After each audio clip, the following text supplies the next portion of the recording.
We're here today to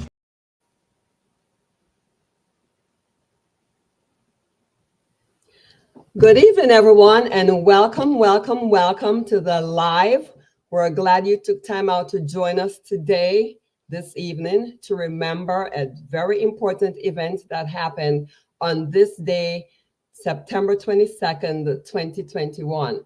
That was the day that our UIC founder and president, Mr. Joseph Patterson, was arrested for his march to Gordon House. So we're here to reflect on that and to remind the Jamaican people, both at home and abroad, why it was necessary for that march. Because our rights, our freedom, and our liberty were being taken away, were being compromised. So someone had to stand up and take us to the next level of standing up for ourselves. And that was what Mr. Joseph Patterson did on that day. So thank you for joining us. Invite your friends to share the live so that they can come and join us.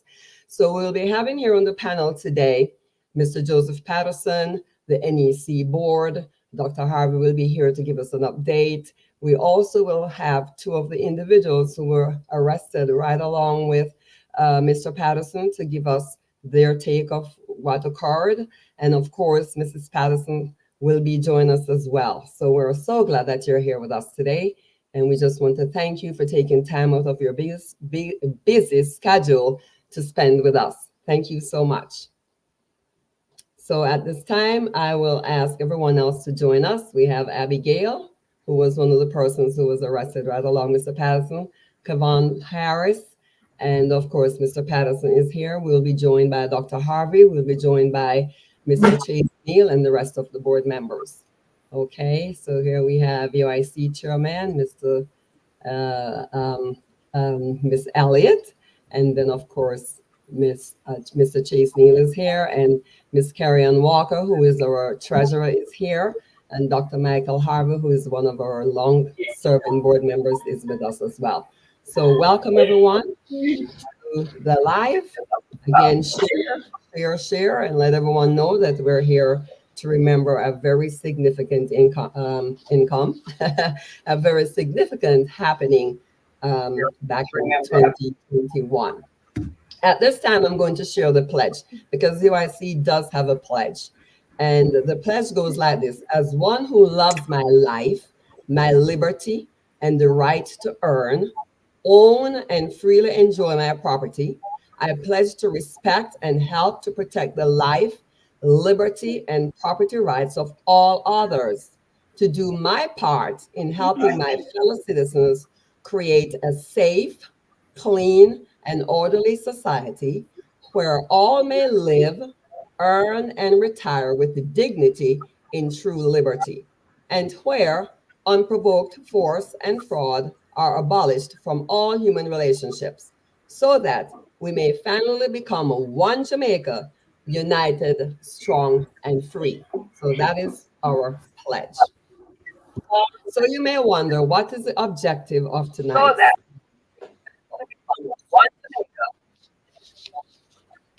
Okay, I'm not sure what's going on, but let me move on. So in case you're wondering what is the objective of today's live, and the objective really is one main one, and that is to remind the Jamaican people of the event that happened, of course, back in 2021. So here are the objectives of today's gathering: to reflect and remind the Jamaican citizens, both home and abroad, why it was necessary to have this march, to remind all Jamaicans how they were handed a lockdown numerous times over many days in the name of stopping the spread of the so called COVID. Yet, tourists could roam around and government officials abused their power and held or attended glamorous parties. Remind all Jamaicans how they were manipulated, controlled, pressured, and forced us to be injected or lose water supply and our jobs. That was by our Minister of Health who said that in one district that he visited. Take the needle or you get no water.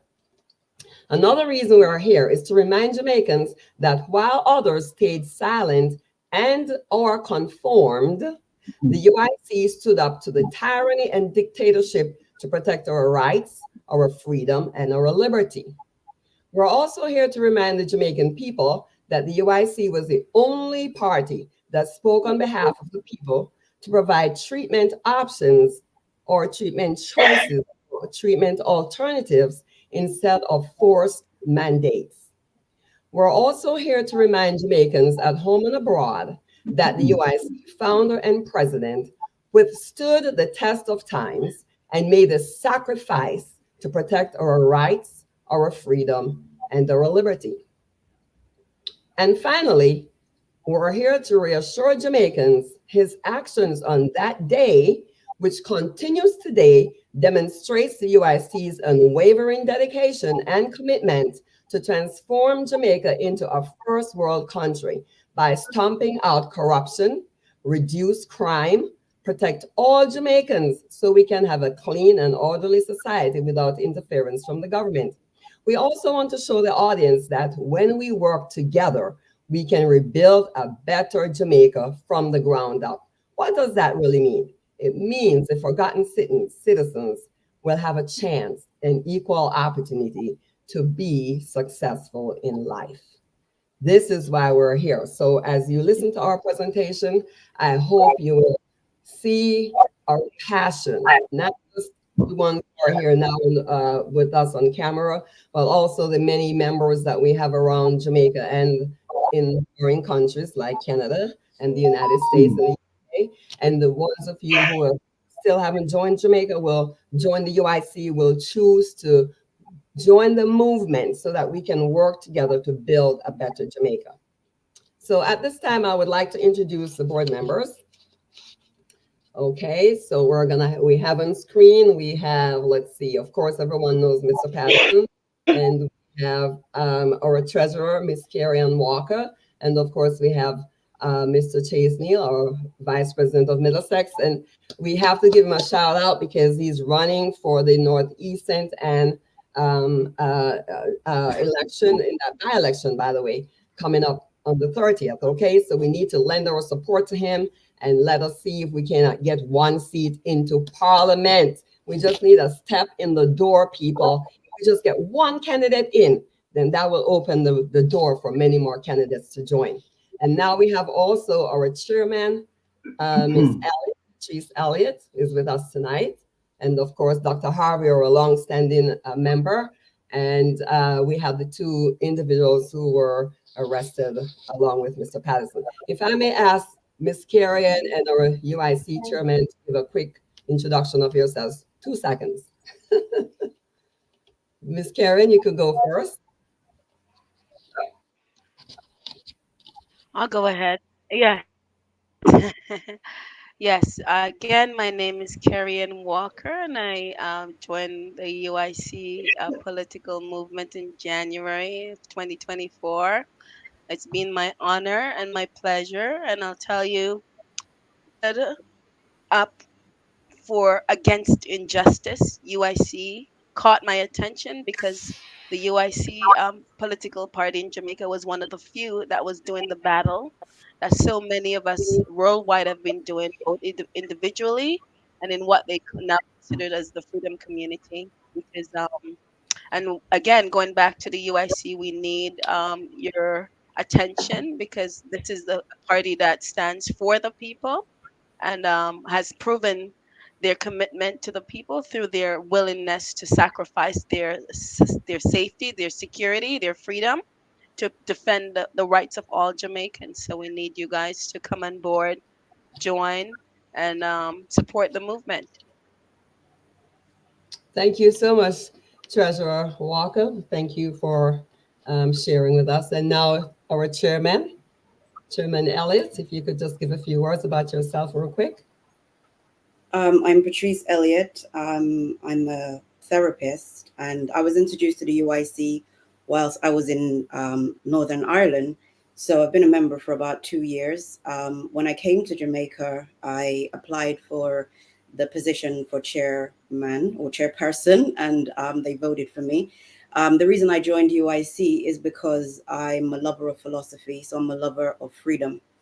And UIC is the only movement, the only political party that really cares about liberty and sovereignty. And so that's why I love the UIC. That's why I would encourage any person who wants to have their voice and keep their voice to actually vote for the UIC, become a member, support the UIC if you truly value your freedom and the freedom of your family and fellow humans. Thank you so much for sharing. We'll be hearing from VP Chastening a little later, so we'll wait to hear from him when he does his little presentation for us. Well, it's not a little presentation, it's going to be a very powerful presentation. So at this time, what I would like to do is introduce to you Miss Abigail Thompson and Mr. Kevon Harris. I am going to be speaking with them.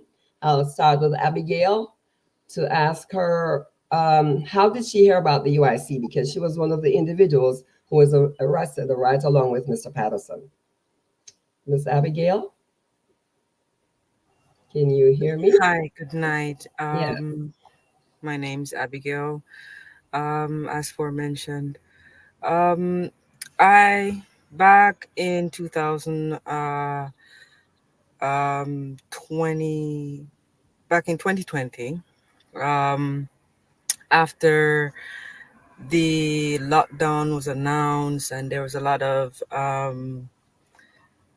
restrictions in Jamaica. As a Maroon, um, I was seeking some validation from some government entity as to why and the basically why we were being subjected to um, the treatment that we were being forced to undergo. So in between the end of 2020 and the beginning of 2021, I started seeing UIC information popping up. I think that round about that time. And then there was a WhatsApp group that I saw from a video on YouTube, and I was like, I'm gonna get that number. I'm gonna see what's going on. And when I joined the WhatsApp group, I actually found that a lot of like-minded people. The president introduced himself. It was really informative. I mean, interactive. A lot of there was just we just became a community, and the march was announced. There were a few marches that we did, but the UIC did really. I took part in one of the marches as an independent person that is a sovereign human being. So I followed the UIC to the downtown square and met with the president. Saw his speech and it moved me a million miles, and I was so inspired. Um, that I decided that, hey, this is where I should be, because a lot of people are calling me and saying, hey, you shouldn't be there. It's not a good idea. And I was like, no, no, no. I've been following this group and they sound really legit, which is the UIC. They sound better than the PMP and the JLP. So I was like, that's the two parties that we have in Jamaica. So they sounded pretty good. They actually care about people. And they care about what was going on. So that's where, I came across UIC. We did a march and arrests were made. But we are still continuing to fight. Although still not like directly under the UIC belt, I do definitely support the movement 100%. You know, Thank so you so much for sharing. mhm, And so yeah, I'm going to sum you up and say, once you saw the information about the UIC, it resonated with you of course because it did. you, yes. And this Yeah, was what, and that's what influenced you then to participate in the yes. march. And And the powerful words, as I said, by Mr. Patterson. right. I mean, he really inspired a lot of people in Jamaica. And I mean, they're sleeping on him right now.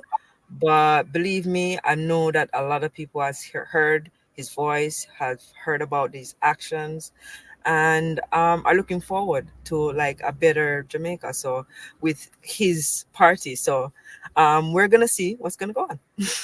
Okay, so thank you for that. I would like you though to share what it was like when you were taken off to the jail cell.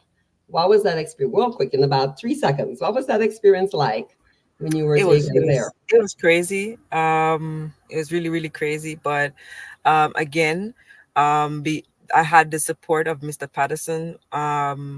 So it was like crazy, but it wasn't crazy where there Okay. was nobody there to be that, persons that to be like, hold on, stop, hold a minute, so yeah. It Did you was have to stay kind. overnight? Did you have to stay overnight? um I unfortunately did not you know prescribe to that kind of treatment, because as a citizen of Jamaica, when experiencing the government, you must know your rights. So I am Mhm. a person who do know my rights, and I actually opted for a self bail, and I actually left the station after being told that I will be lost in the system. So be careful of what I say. Oh, So wow. Oh, wow. Well, thank you for sharing your experience with us, and we thank you for your continued support. And I really believe in something you just said. You said that people may not be paying attention now, but there are people who really support the UIC. Many people are not willing to come forward because of the backlash, and we understand that. But in due time, they will all come out. You know, when you put food out, here comes all the ants, right? So when something is happening that's very significant with UIC, they will all come back. So we will continue to do what we're doing. Thank you so much for sharing. And now, Mr. Harris, I ask you the same question. How did you learn about the UIC and what influenced you to participate in the march on that day?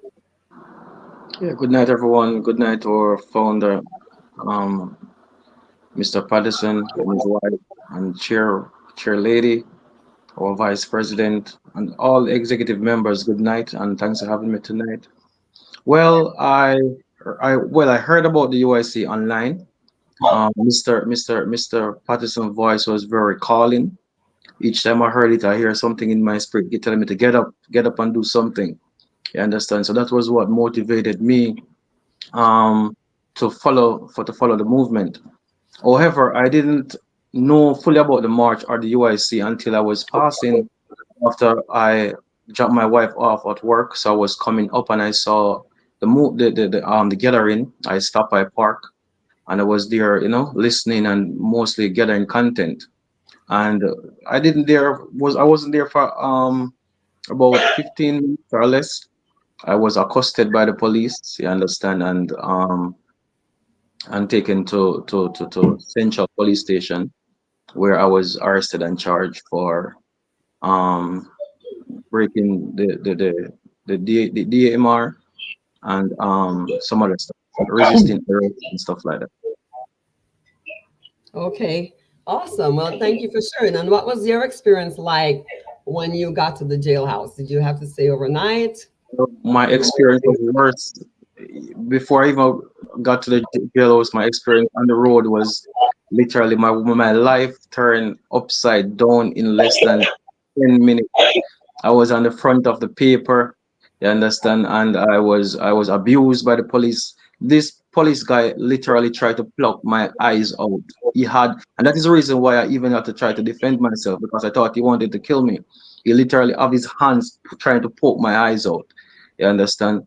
And then I was taken to the jail, where I saw the real evil in most of these police officers. You understand? And when you're in Jamaica, you got to be careful what you're saying, because there are consequences with these people when you speak out against injustice.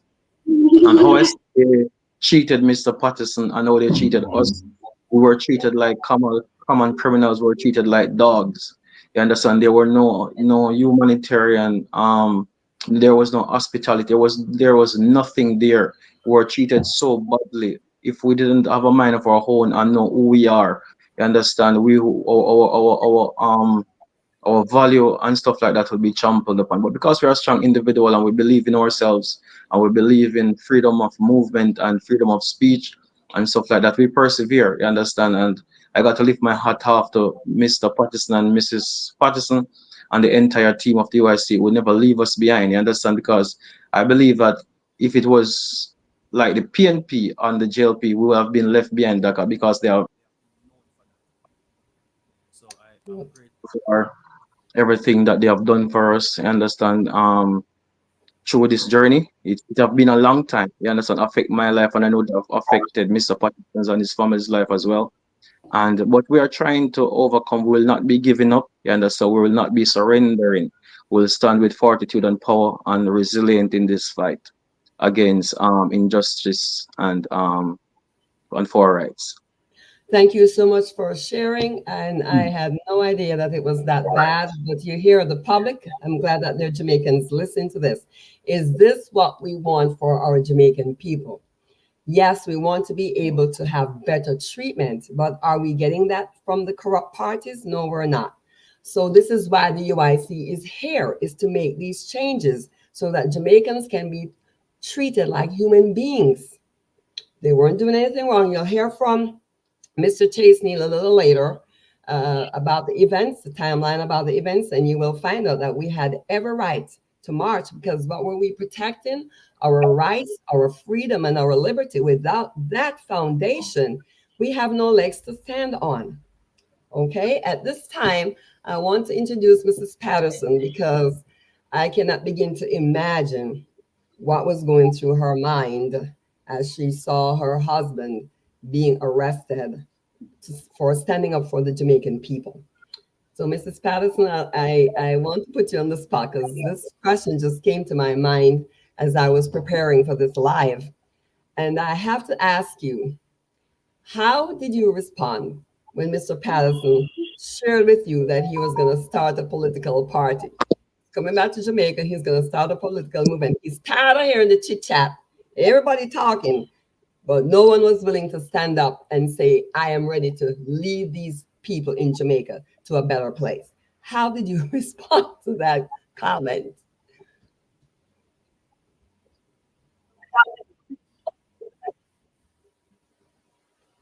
Are you hearing me, Mrs. Patterson? Hi, good night, Sister Janet. Good night, everyone. Yes, I heard you. So let me just make sure I'm understanding your question. You said, how did I respond when Mr. Patterson decided to form UIC? Yes. I told Sorry him to put you on the spot. I didn't want you to prepare any conversations. You know, I wanted the people to see you speak from the heart. So that's why I didn't tell you in advance that I would be asking this question. Well, I told him he was mad. And I told him no. Understandable. But I could also see that this was something that was dear to his heart. I have to tell you, I don't like politics at all. And he was the person who actually drew me back into that direction. I had vowed at the age of about 8 or 9 that I want nothing to do with it because of my experience as a child. But when I listened to his ideas and his thoughts, and when I saw the passion in his eyes I was terrified. But you know, when you go to the altar and you said, for better or for worse, I felt I had to honor that. And so for that reason, I stepped out of his way and became the co-founder. So from then till now, I have been supporting him. Some days in terror, yes, but I know who he is. I know what he's made of, and I know he's a fearless person. So that gives me comfort. And so we fight on. Well, thank you for sharing that. And we truly appreciate you allowing your husband to start this movement and to represent the people. We truly appreciate that. It's a sacrifice. And I don't know how else I can really explain this to the people, how significant this is. How many people will stand up to this abuse and the stuff that goes on to represent the people, the forgotten people? This is what Mr. Patterson is doing. That's why I had to stand up for our rights on that day. So, Mrs. Patterson, I was looking through some videos and I didn't see you in any of the videos, but I know you were there. What was your experience like once they took Mr. Patterson off to the police station, which we'll show that video in a minute, the way he was arrested? What was that like when you got to the police station, where they had him, where they were holding him? Well, just before we get to his arrest, the day started out really pumped.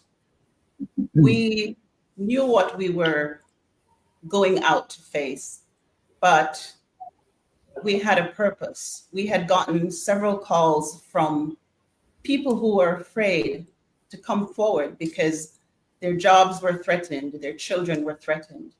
And I used to be on the phone pretty much every day. I parked my work and UIC became my baby. And I took calls upon calls upon calls. So I heard the pleas firsthand. And as I hear them, I delivered them to Mr. Patterson. And UIC intellectuals came together and they met and they discussed and we fight and we argued and we came to the grand decision that we are going to walk for freedom, walk for liberty, not just for ourselves, but for the people who didn't have a voice. And so September 22nd, we drove from St. Elizabeth to Kingston, he and I, and we were stuck in traffic for some time, and he was driving and he was on the phone because I couldn't drive into Kingston if my life depended on it. So he's driving and I'm doing whatever else to support and stuff, and we got there. And we had some of our uniters on the ground already, but then my king walked up and faced the policemen that were there asking who was in charge. And he stepped forward and said, I am. As fearless as he could. I am. And that's really where it began. We all had our post, we had our roles. And so Mr. Patterson and I separated for a while. I was taken by one of his grandfather's friend who took me to a place, we parked, and I had a very lovely young lady with me. Cassandra, thank you so much for being my companion for the entire day. And we stationed ourselves pretty close to Gordon House because we were scoping out the area to make sure that everything was okay. And that was my first interaction with one of the policemen. Very pleasant, very respectful, and so was I. And he wanted to know what we were there for, and I explained to him. And he said, all right, everything looks fine. Everybody is cordial and respectful. Everything looks decent and orderly. proceed if my blessing were his words. And so we looked around, and then I was on the phone communicating with other members of the team just to make sure that everybody was in following the rules and regulations, because at the time everybody had to wear their mask, but we knew that it could not be continuous, to be very honest. It's a hot country, and you had people who were beginning to get dizziness and all kind of stuff, but we had it. And if you look back in some of the videos, you will see it. You'll see Mr. Patterson with his mask on his hand at some point, wearing his mask at other times. But then it got to the place where the speeches started and the passion came forth. We were fighting for our freedom because something was being offered that was portrayed as something good that was going to do good to us. But as I said, UIC intellectuals knew better. So we proceeded with our fight. We're voiceless. And we had the routine laid out. So we marched along various roads and stuff because we were on our way to Gordon House, not to create a ruckus, because we are intellectuals. Intellectuals don't get angry.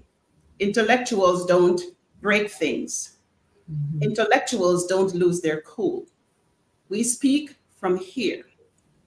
And that's what we were doing on that day. And so on the way there, we were attacked various ways. The two young persons spoke, Abby and Kevon spoke and told you what they experienced. Kevon wasn't doing anything to anyone, nor was Abby. And they were handled, mishandled, mistreated. And Abigail, who is a girl, was treated like a boy the way they handled her. They were pepper sprayed. They were pushed and shoved, but we continued. We went around to different parts of Kingston, walked around, and then we gathered. Remind me, what was the place called? That building. Yes. Sorry, it slipped me. It's Yes. yeah. Ward Theater. Ward Theater. So that is where we came back together, and that is where Mr. Patterson delivered his speech to the people.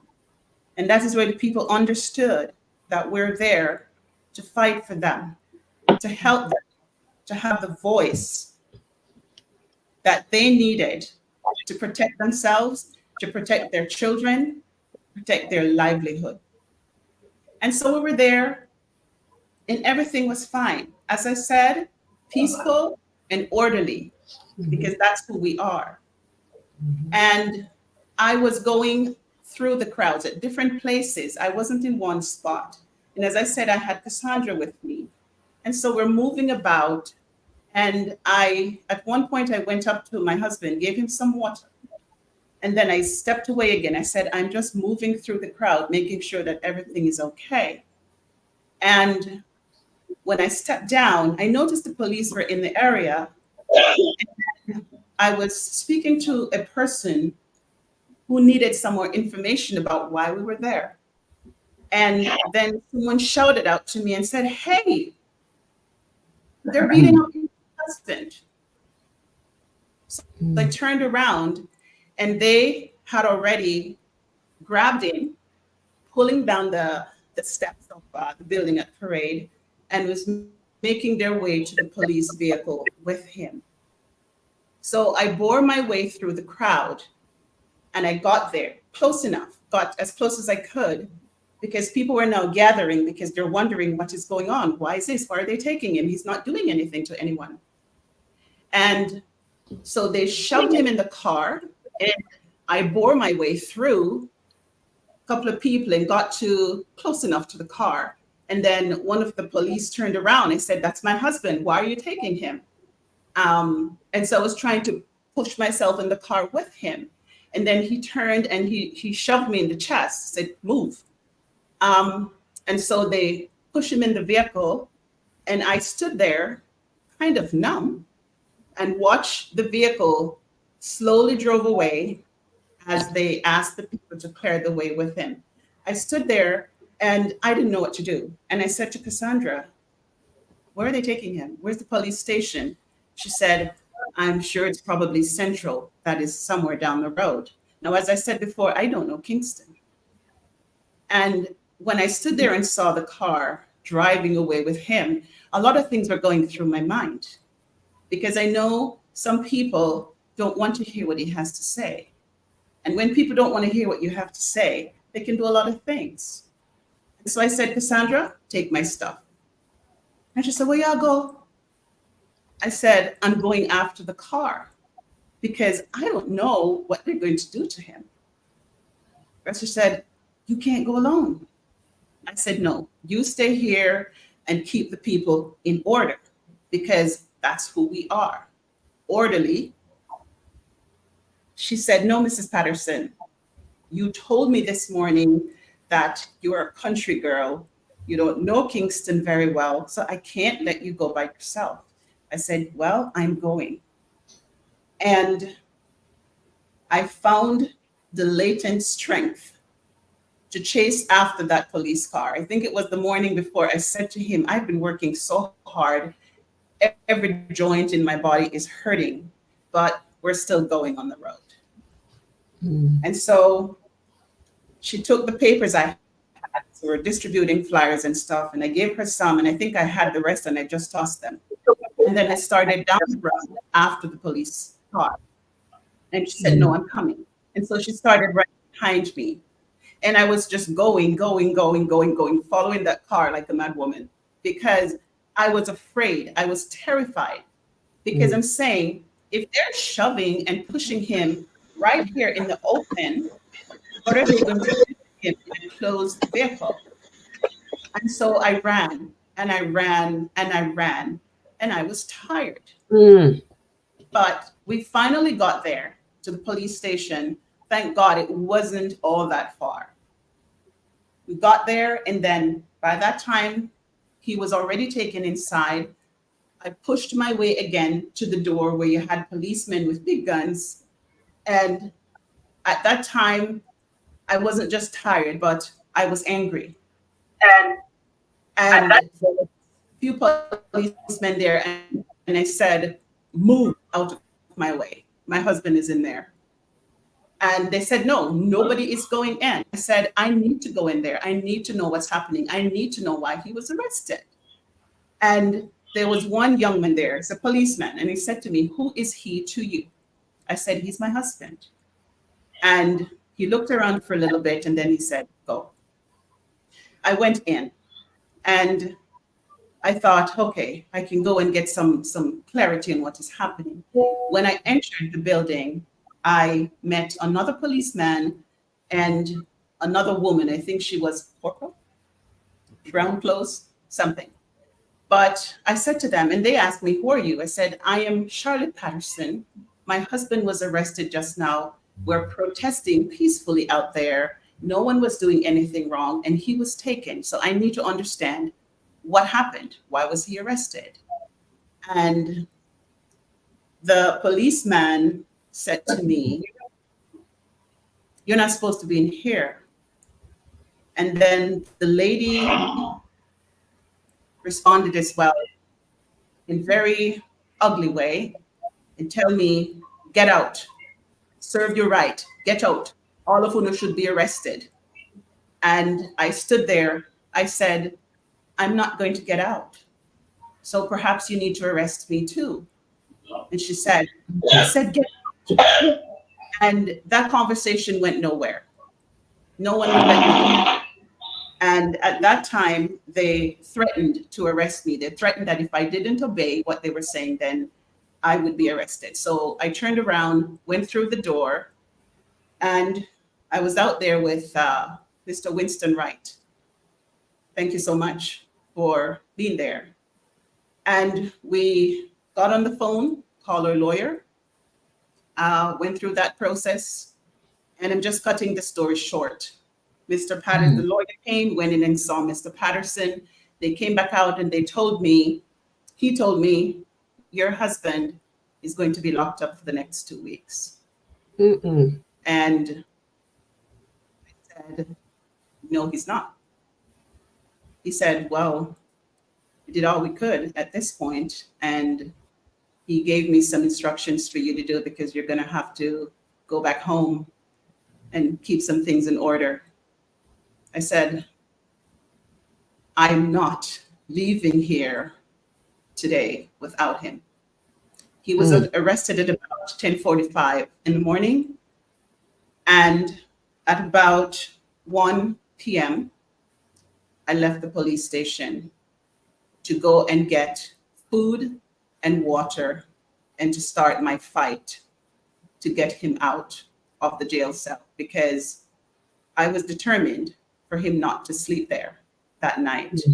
And so again, I called upon his friend, his grandfather's friend, who had taken me to the car earlier. We made our way back to the car. He took me to a spot where I could get some food and clothes for Mr. Patterson. And I took a short breath. And then I called 2 faithful young men who stood by my side the whole time until he was released tonight, the night. Ricardo Brent, thank you so much. Horace Johnson, who is now deceased. But I lift my hat of respect off to these 2 young men because they stayed and they didn't leave. So when I went to get the food, I called upon them again. I said, guys, I don't know how to drive in Kingston. I can drive, but I don't know how to move around in Kingston. They said, all right, Miss B, we know the road, you drive. And so we went around, we drove, picked up the food, and drove back to the station. When I got there, they directed me to where I should take the food to give it to Mr. Patterson. And that process was something else. I went there and I had a bag, you know, the little black plastic bags that they put food in. And so I showed up there and they asked, who are you? I said, I'm here to deliver some food for Mr. Joseph Patterson, and Abigail Thompson, and Kevon Harris, who were arrested earlier today. And David Thompson at the time. At that point, they burst out in a roar of laughter. And I asked what was so funny. Then they laughed some more. And then I said, I have the food here. How do I get it to him? Then they laughed again. Then they said to me, open the bag. So I opened the bag. And they looked in there. They said, well, go over there and take the toilet paper off the roll. Take it off. Now, for some reason, I don't know what happened to that toilet paper, but it was so stuck and it couldn't come off. So I said to them, this is ridiculous. Why am I taking that toilet paper off the roll? Then they tell me, you can't give him a whole tube of toothpaste. You have to squeeze some out in a plastic bag. Then they said, why you bring so much food? And they took me through the questions and the ordeal and the ridicule and stuff. And then at the end of all of that, they said to me, you can't deliver it in this bag. You need a clear plastic bag. I said, okay, do you sell those? Or do you have any? Then they laughed again. No, we don't have it. Go over there, sir. Over to the street. Go over there. And at that time, Horace was with me because, to be very honest with you, I was afraid to even put the bag down with the food in it because I felt like that wasn't safe because of all the circumstances. I figured if I leave this food here unattended, they may poison this man. So anyway, I gave the bag to Horace. I said, you wait here. Let me go get the plastic bag. They said, no. We don't want him here. It's only you alone that's allowed around here. And where I had to walk like it was some kind of dirty alley. This country is really dirty. And so they chased the young man away. And so I had to tie the bag up and stuff it under an old chair that was in the corner, went across the street to get a plastic bag. That store didn't have it. And I went to 2 or 3 other stores finally I got one and I brought it back and then I gave it to them. I said, here are the things now. And they took it out and then I had they said, I have a roll on there. And they said, you can't give him all of this roll on. So I said, what do you mean? Then they laughed again.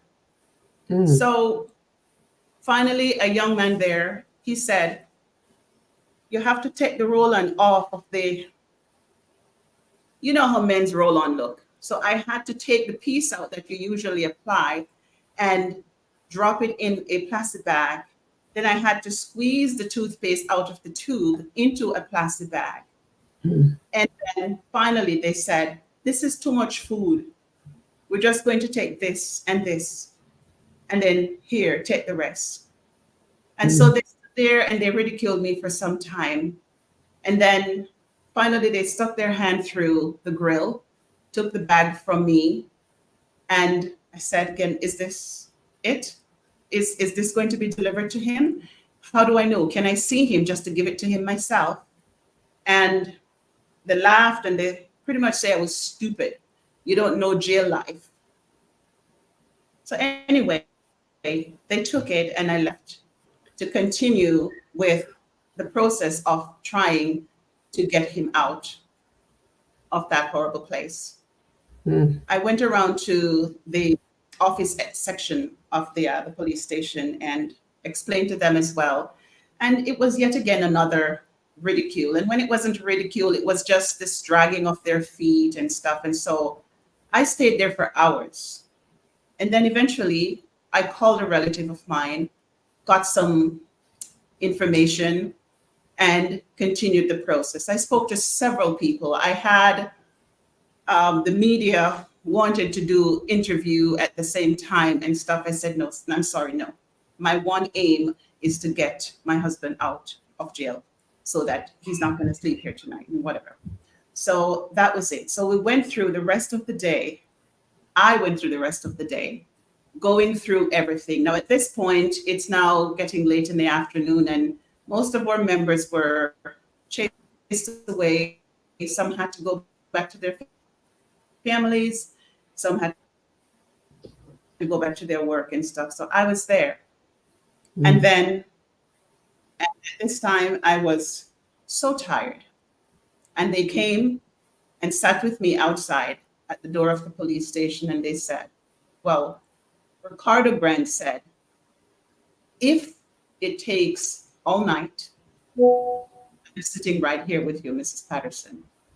And Horace shared with him what had happened around the corner. And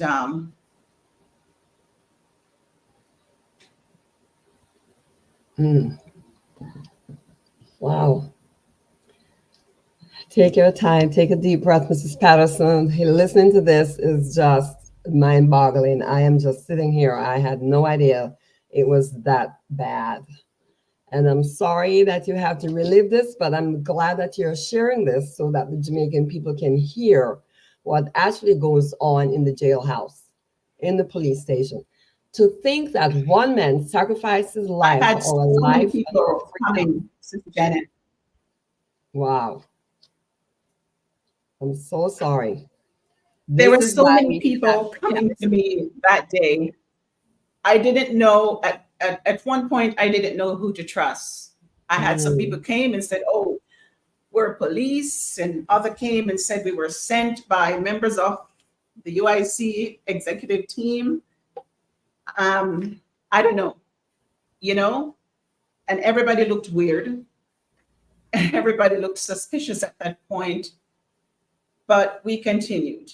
And I went into the office, spoke to this, and then they sent me to another section. I go there, they sent me back to where I just left from. Then I was called into an office and drilled with a whole lot of questions, and then got laughed into my face to say, you guys are just breaking the rules and wasting your time. Everything you could think about. But I kept my cool because I had one mission, that my husband was not going to sleep in that jail cell. Oh, wow. And so we went through the process. I don't need to go into the whole process of what I did. But at 10:30, September 22nd, 2021, he was released. And Ricardo Grant said that night, Mr. Patterson, or Mrs. Patterson, I will die for this man, because we have never had anyone standing up for us in the way he did. We've gotten people come to us from different parties to give us handouts, something just for today. But Mr. Patterson is offering us something for a lifetime. Yes. So 10:30 that night, we got him in a taxi and made sure that he got home safely. And my husband and I drove away from Central Police Station to continue the fight for freedom. And as I said, this is a condensed version, but here we are today, still fighting for those without a voice, those who have felt the pain of injustice. And all they can do is swear and fight, break things, and yell at each other and stuff, but that's not the way. We need to fight intellectually. Yeah. This is the way to win this kind of war. You all are tired of each other, breaking each other down, breaking things, burning tire, smashing things that you're going to have to replace. It's time to start fighting intellectually, mentally. Bob Marley said it, and it's a cliche for some, but you need to free yourselves from mental slavery. You need to open your eyes and see what's happening. Think, reason, prove all things, and make your own decision. That's it for me, Sister Janet. I hope this helps our viewers. Wow, I am just stunned, Mrs. Patterson. It has literally brought me back to the day when I was on Zoom with another VP at the time doing a play-by-play of the events, and I was numb when I saw what was taking place, and it just took me straight back to that time. And so I thank you so much for sharing to give us a first-hand glimpse of what actually took place, and to help us to realize that if they were treated that way, can you imagine people who have done wrong, who shouldn't have done wrong, but they had to go to the police station and the jail? Can you imagine how they were treated? Is this the type of treatment we want to see people get? Even though they may have done something wrong, we still have to treat each other like humans. And this is what the UIC is about, is to give us the opportunity to work together, to treat each other well. And I love what Mrs. Patterson says. Let us use our mind intellectually. Let us not be consumed by the mental slavery that has been driving us for 80 years. It's time for us to wake up and realize that there is better, but we all have to work together to get the better that we're looking for. I do have a couple of videos we're going to show, but before I actually do that, I wanted to show a video of Mr. Patterson's arrest. Before we do that, I need to bring Chase Neal on, Vice President Chase Neal, to give us a timeline of the events. Here is why. I want everyone to understand this. It's not that the UIC was against people getting the jab. What we were fighting for is our options. We were not given options. Give us some options. Give us some alternatives so that the people can make better choices. If people wanted to take the jab, they can go and take the jab. But if you give us some other choices, let people be the one to make that decision instead of the government dictating to us that we better do this or you won't have your job. You better do this or you won't have water. No, that's not what it's about. So, Mr. Chase Neal, I'll bring you on now to just give us a quick synopsis of the timeline and let us and teach us what you have learned through the Constitution, that we had every right to be on that walk to defend our rights, our freedom, and our liberty. Take it away, Mr. Chase Neal. All right, thank you, Madam Chair, Dirk Chakanowski. Good night, good morning, good afternoon to all Jamaicans watching all over the world. First, am I being heard? Loud and clear. Can you hear me? Okay, great.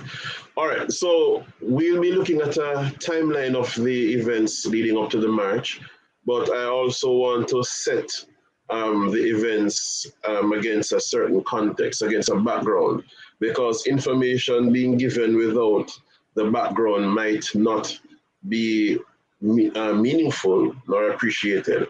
Now, I want everybody watching to journey with me back to 2021. And remember, it was the time of the lockdowns where our constitutional rights, and let me not even mention constitutional rights now, but our human rights to freedom of movement, our rights to freedom of expression, our rights to associate with whomever we choose to associate, were taken from us when the government chose to hold the people down in slavery and tell us that we couldn't march in a group. This is back at the time where, although the Prime Minister was saying that they are not considering at this time to make vaccines mandatory, he still sought the counsel of the Supreme Court to see whether it would be constitutional or not to force a COVID mandatory vaccine on all of us. And the Supreme Court did rule, as was reported in various media, that it would not be unconstitutional for the Prime Minister to do so, so long as they embarked on a national public consultation. And so the government went around with this public information scheme. For those of us who were paying attention, we knew what would come next based on what the Supreme Court ruled. In fact, the Jamaican Bar Association also supported the ruling of the Supreme Court that mandating the vaccines would not be unconstitutional. So Jamaicans were in for a threat. Now, let us also remember that at that time, several workers in the hotel industry, in the food industry, were being separated from their jobs because they did not want to take this vaccine that was being forced on them. So, and at that time, this saying came about, no job, no jobs, precisely because people in particular areas of work, even in phone companies such as Digicel, were denied their right to work, to earn an income, to provide for their families. Let us also remember that during this time, when the UIC put forward our 5-point pandemic plan and shared it with the government, to which they paid no attention, that at this time we had several panel discussions, around 3 or so, with doctors from in the Caribbean and overseas. And some of these very doctors were separated from their jobs for daring to appear on the UIC platform, suggesting alternative ways of treating COVID-19. It was during this time when the Minister of Health, Christopher Tufton, advised doctors, nurses, and workers in the health sector to not dissuade anyone from taking the vaccine, or they would be separated from their jobs and would face legal action. This was a circular that went around, and many health workers were not in agreement with it. And there were many doctors who were advising people not to take this vaccine. Yet the government was trying to calm them down. It was at this time, if we remember, where Jamaicans who left their homes to buy a little food from the shop were treated like animals, were made to push up, were made to run, were classed in all sorts of derogatory manner. We saw the reports coming in the Gleaner, in the Observer, of even this woman complaining that she just went next door to buy some mackerel because she never have any food in the house. And she was treated like less than a human being. Now, it was during this time that the UIC decided to stand for the rights of Jamaicans. Now, I want to add another context here, that at that time, though I was not yet a member, I was just getting used to I just got exposed to the UIC in May of 2021. And I decided to become a member in October. Now, at that time, and even though I was teaching online, among my students, international students, were Japanese and South Korean. These people are also going through the effects of the so-called pandemic. But their governments constitutionally could not lock down their freedom of movement because their government did not have that right through their constitution to call for a lockdown or a curfew. But they instead gave their citizens enough information and gave them a choice as to whether to take the vaccine or take these other suggestions from their medical practitioners. Our government did not see fit to do that. Our government did not see fit to even pay due consideration to the UIC's 5-point pandemic plan, which would have ensured the freedom of the people and affirmed our right to choose and affirmed our personal sovereignty. And so, Mr. Joseph Patterson, president of the UIC, made an announcement on August 1, Emancipation Day 2021, where he announced that although we celebrate Emancipation Day, it was time for us to have true emancipation. And he announced the Walk for Liberty that would take place on August 6th, Independence Day. And so on that walk, August 6, 2021, at Heroes Circle, there were about 30 persons in attendance. Not many persons came on that walk, but still it went on and people were starting to notice. So much so that when the UIC went on the second walk, August 14, in Portmore, the Portmore Walk for Liberty, there were approximately 100 persons up from the 30 persons that had attended Heroes Circle.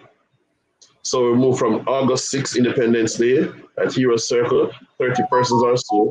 Now the second walk, August 14, Portmore, around 100 persons or so. The third Walk for Liberty took place in Spanish Town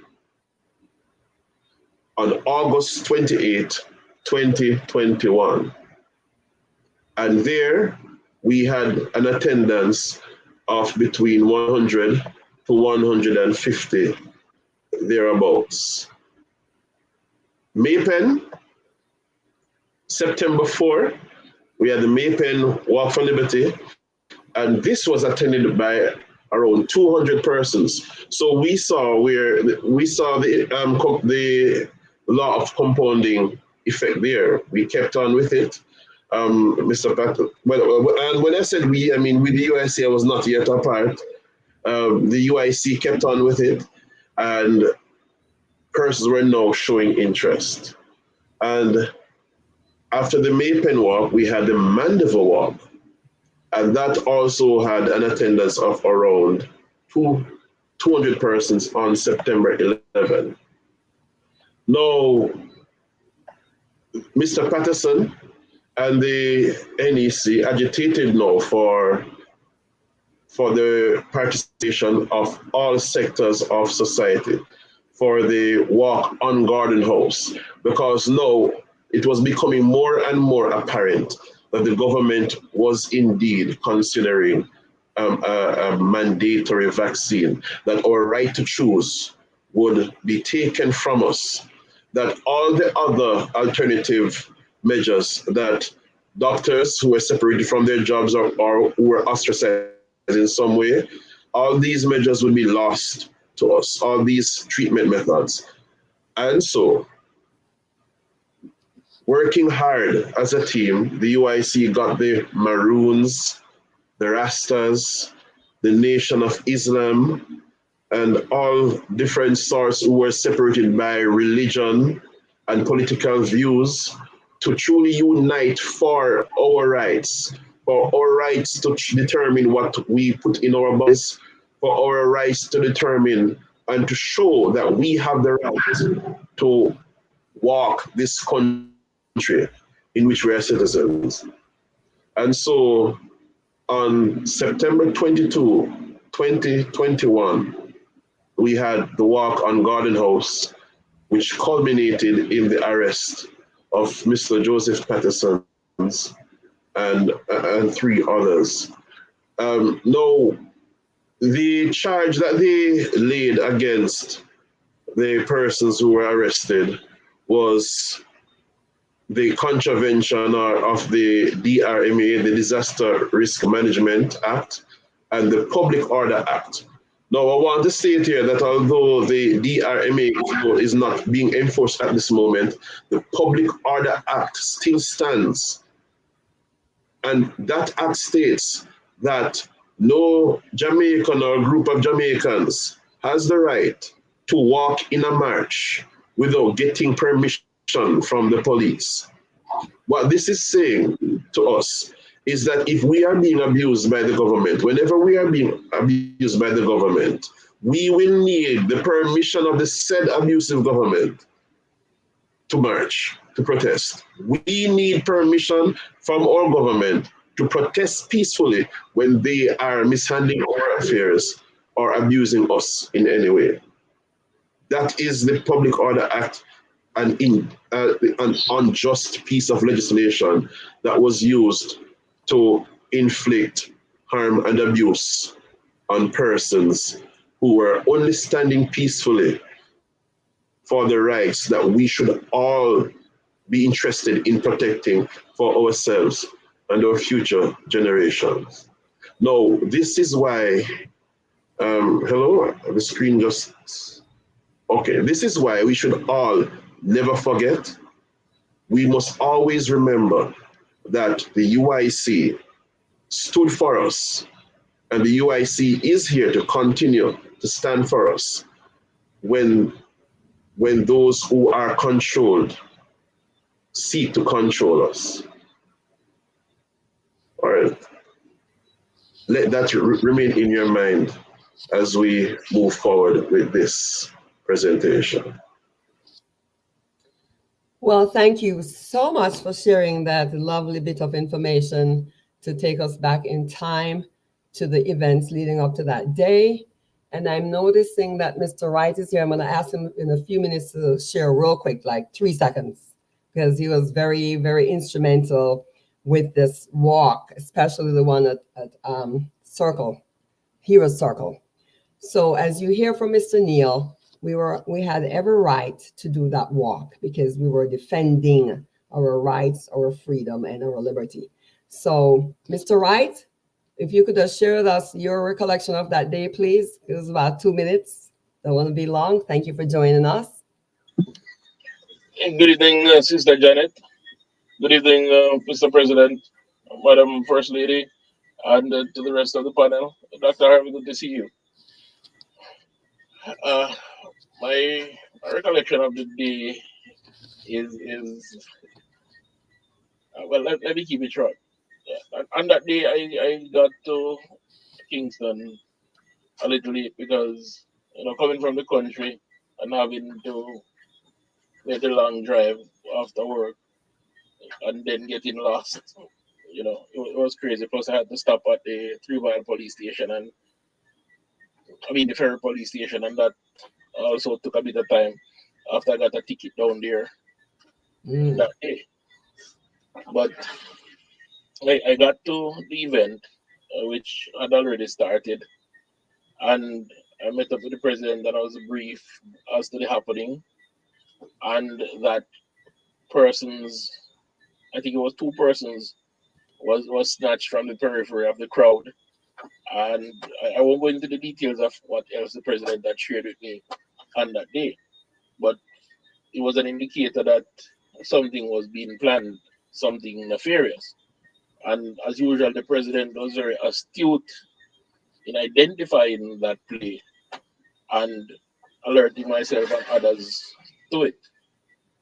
Now, we got to an era where we were proceeding towards our destination, and we were being corralled and rerouted by the security forces as the people move and spoke and chant. Now, we eventually ended up by the statue of there's a Spanish hero that has a statue in that area. I can't remember his name right now. I think it's Simon Bolivar. Right, we ended up by statue, and the speeches had started, and Joseph had started to talk. The president had started to speak, and I noticed a different detachment of police had arrived. But we continued to do what we were doing. Joseph spoke for a bit, and then he ended that first interaction with the crowd, which was well received, and went to do an interview, which became a very popular staple online. The traditional media didn't hear it much other than to use snippets of it to misrepresent what the UIC stood for and was marching for, as we knew they would. And when that interview had ended, a high-ranking officer, and I was at the bottom of the stairway next to the sidewalk, a high-ranking officer and two others pushed by me, and I thought they were going to speak to Joseph. And there was an altercation at the same time between one of those officers and one of the security personnel that we had and seen. So I was paying attention to that to make sure that didn't escalate, because next thing you hear that the UIC is supported by rogues and brigands.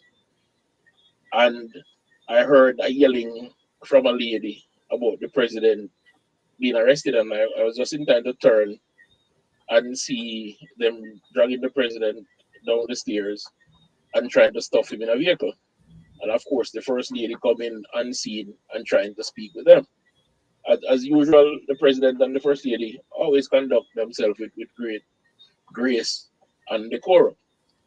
So they weren't behaving in any boisterous way. The president, of course, was saying, "No, I'm not going with you. I'm not doing anything wrong."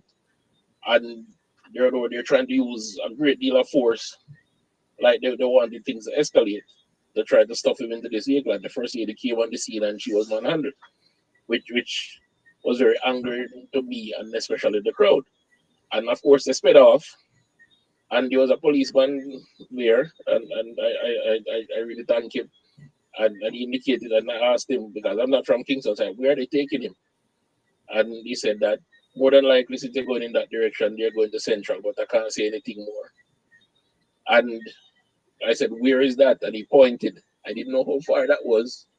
I didn't know which direction, but all I know, I started running in the direction that the vehicles were going, because I was concerned as to what would happen around the corner, because many people have left the scene in great health and vigor, and not arrived at their arresting location in well-being.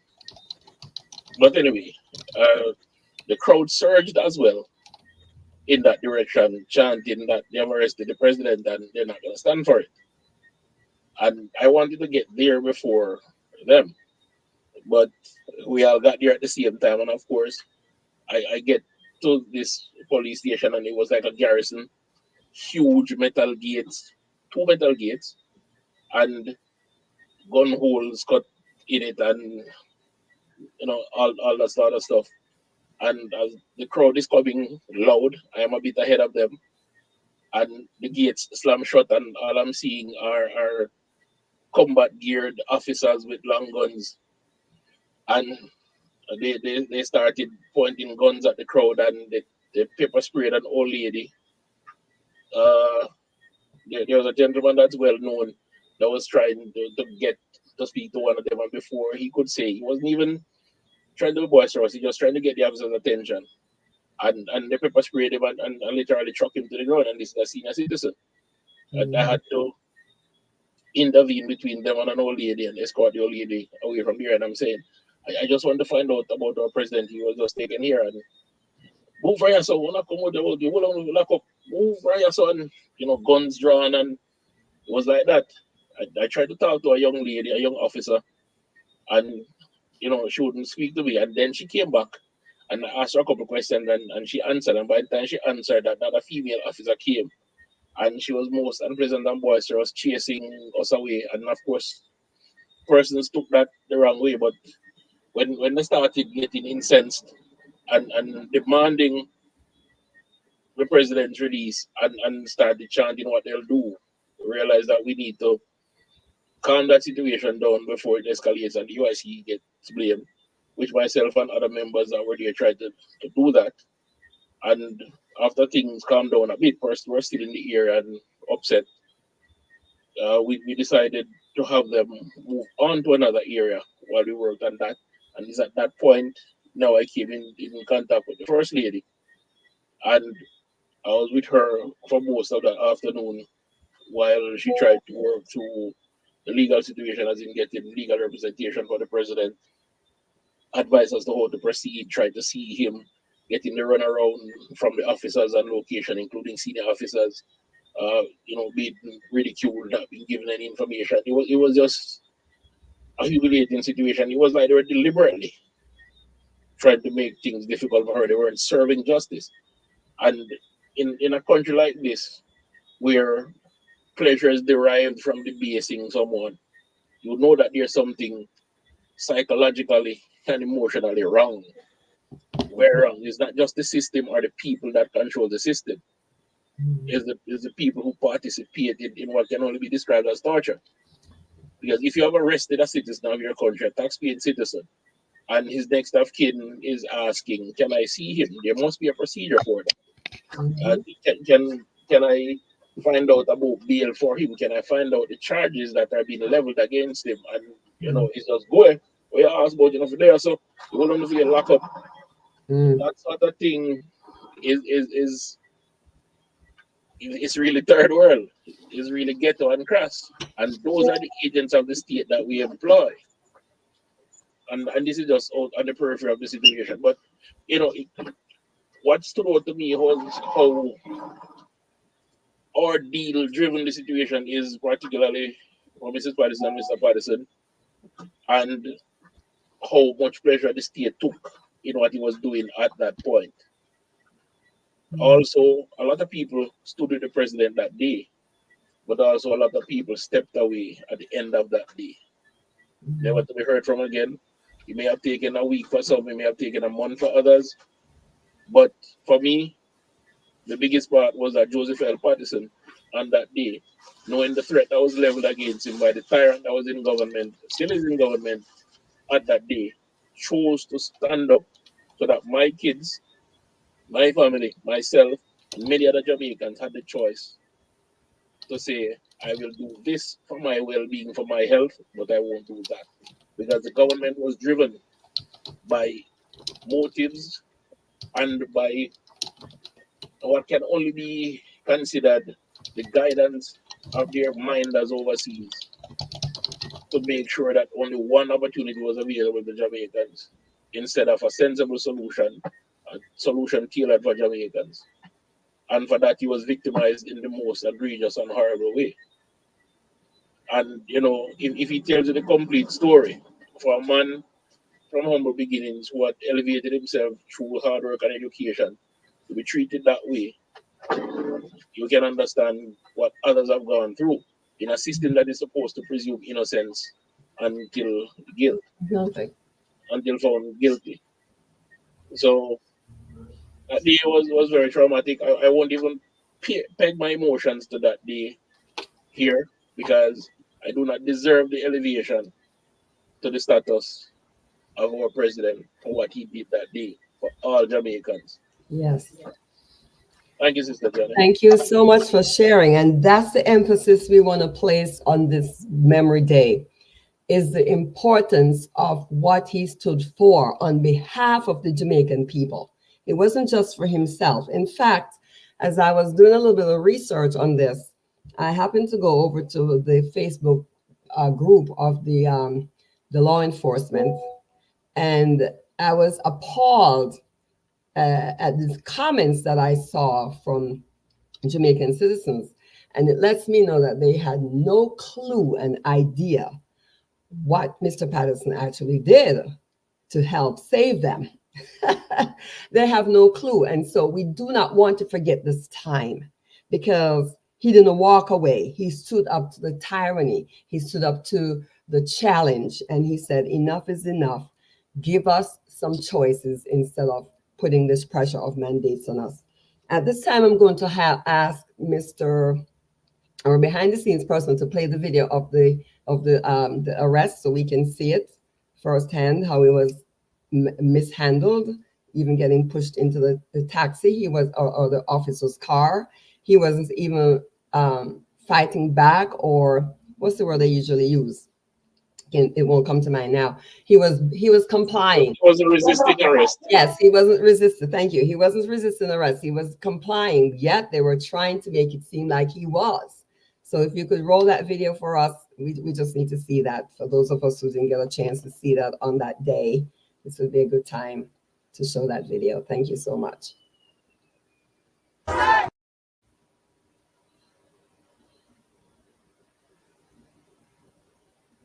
After which we'll have Dr. Harvey.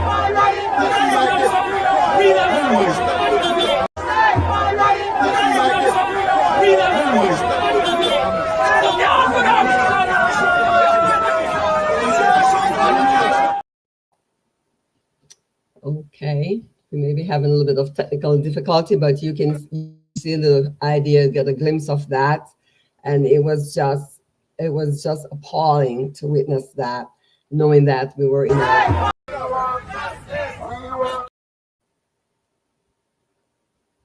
So we're having a little bit of technical difficulty. While we're waiting on that, could you now, Dr. Harvey, are you ready to share with us, give us an update since Mr. Patterson's arrest, what has been going on in the world of COVID and how it has affected Jamaicans, and what should we look for going forward?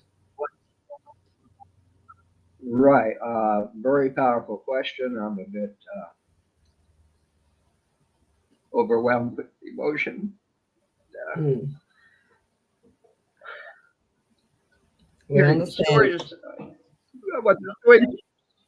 So I'm talking to my contact at the JDF, and I said, look, they want you guys, Klaus Schwab wants you guys to hold us down and force the next round of deadly injections into our arms. I says, we need you guys. All we have are pots and pans to fight back. We need our military. So he says, listen, he says, I'm very close with Vice Admiral Gorman, and I will talk to her. So he gets back to me 3 days later, and he says, listen, the Vice Admiral is a political appointee of the Jamaica Labor Party.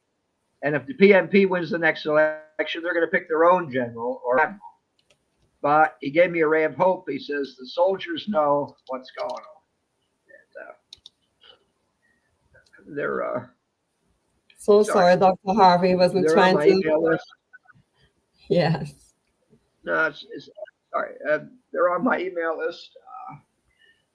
They're going to, maybe they'll help us in the end, but the bottom line is we're the only people who are going to have to help ourselves. We haven't come up with the answer, and we can't do it as a group.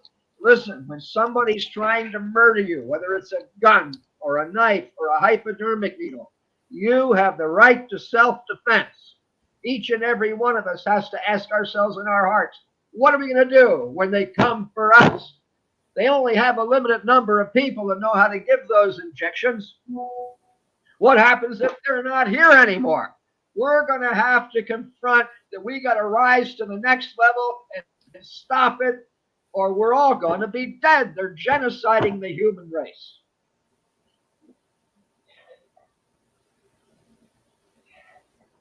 Okay, Dr. Harvey. Well said, Dr. Harvey. Well said. Well said. Well, this is when we can let the Jamaican people, both at home and abroad, know that our goal, the UIC's goal, is to bring 500,000 people on board to get some of our leaders into office. We must, if we do not do this, we're doomed, people. We're doomed. Honest to goodness, we are doomed. We have to wake up and we have to understand what's going on. We have to understand what's going on. That our rights and our freedom and our liberty are being taken away.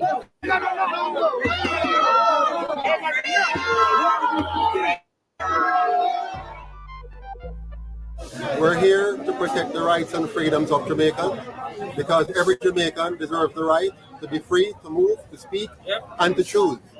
So we don't want a Jamaica where you cannot choose what goes into your body.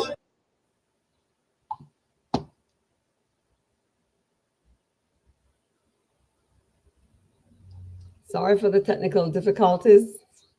Understandable. We don't want a Jamaica where you cannot be free to walk around. And we don't want a Jamaica where you cannot be free to move and to participate and to share and to just associate. So our freedoms and rights are being trampled. The government is trying their darnest best to force us into something, and we will not allow the Jamaican people to be forced into anything. We have the right to choose, and we have not given up that right, and we'll never give up that right. The truth is, this is more about the people and the government. The government has violated the rights of the people, and the people are going to take back their rights. It's that simple. How can they say that it is not a force, and they are taking away our livelihood and our rights? If we don't take vaccine, we lose our job. We can't tell even our children go to school. The school that we built for our future generation. Are you telling me that this thing is killing us and you're forcing us to take it? Well, I say I'm free willing, brother. There is no obvious benefits to taking this vaccine. No obvious benefits. It doesn't prevent you from getting COVID. No. It doesn't.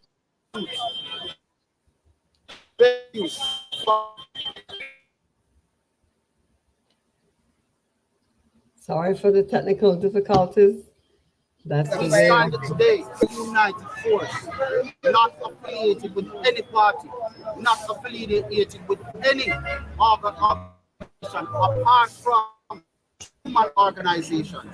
We are standing in solidarity today with everybody here, saying to the government of this country, Jamaica land we love, we do not stand for mandatory vaccine of this population. If you want to stand up and take the vaccine, we have no problem. All of my family, who's going to take the vaccine, take it, or who have taken the vaccine, go ahead and take it. But in terms of mandatory, we say no. That's how we stand today, in peace and in love. We have been tricked into a scam, accepting that a virus is taking place, crushing people's business, mashing up economies, and taking away people's livelihood. We today, as a nation of people and across the world, globally, whether you're in and out of Africa, because Africa was born inside of us, and as a Pan-Africanist, we say no to vaccine. It is destroying lives, it is taking people's livelihoods away, because we know that we have been tricked into a scam, deceiving and derailing from the people's mind mentally, psychologically, and socially. The vaccine is not the answer. The government needs to start to explore now alternative measures to deal with this COVID-19 virus. I can't just vaccine. What about ivermectin? What about vitamin C, vitamin D? You understand? What about zinc, selenium? What about hydrochloroquine? You understand? Vaccinated or unvaccinated. The Minister of Health sat down with some young ladies in a community, and he was saying to them, the vaccine can't do you nothing. Just take the vaccine. It's good for you. The vaccine adverse events reporting system in the United States of America, VAERS have reported over 14,000 people dead already from the vaccine. The police has issued that no permit has been given for the demonstration. Can you respond to that? Sure, we don't need a permit to walk in Jamaica. You are now committing a breach under the Public Order Act, as also the Disaster Response Act, which speaks to no gathering in any way of more than 10 people. You are aware of that? I'm aware of what you're saying. And you take responsibility for that? I take responsibility for organizing work. All right. So I will deal with you separate and apart. I am now going to give some instructions to the people who are here, who might not have been aware of the fact that this is an unlawful gathering. All right,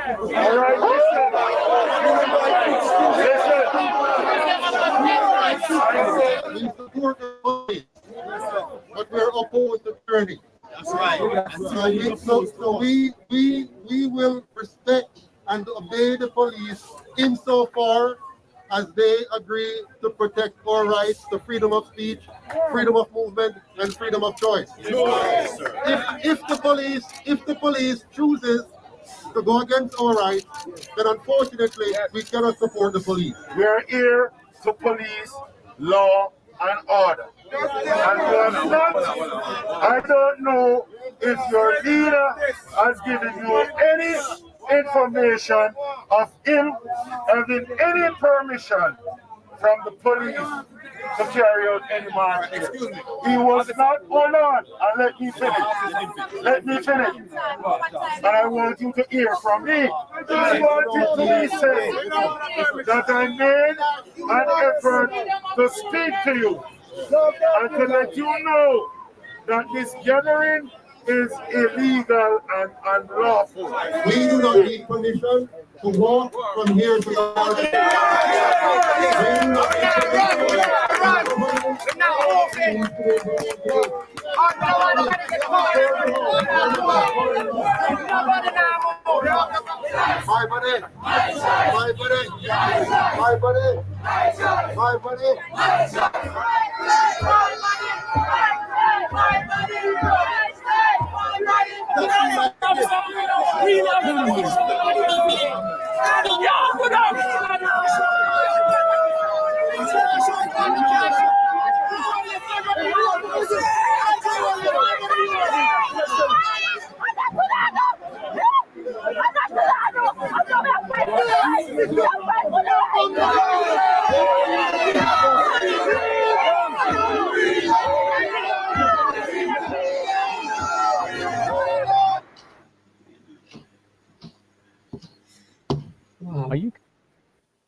Wow.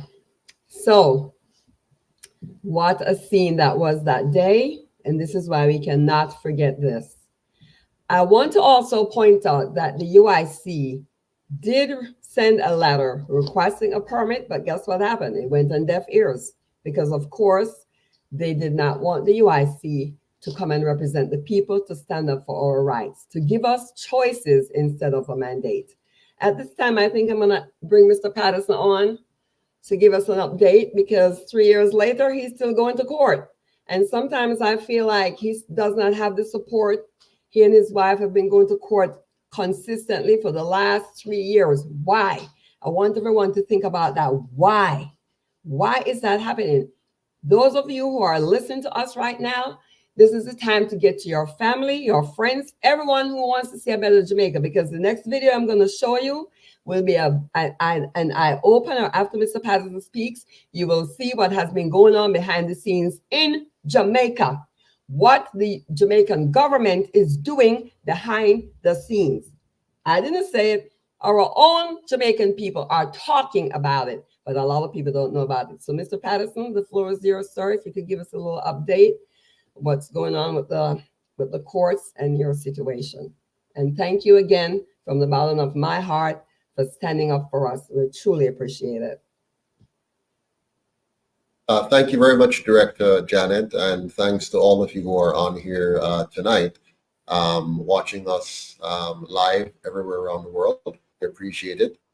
I'm a little emotional right now because watching what I just saw, even though it was a Gleaner report, and so it doesn't show you when the police actually physically shoved me and tried to instigate resistance. So they really tried to get me to, and that's what they do, right? They attack you and then say you attack them.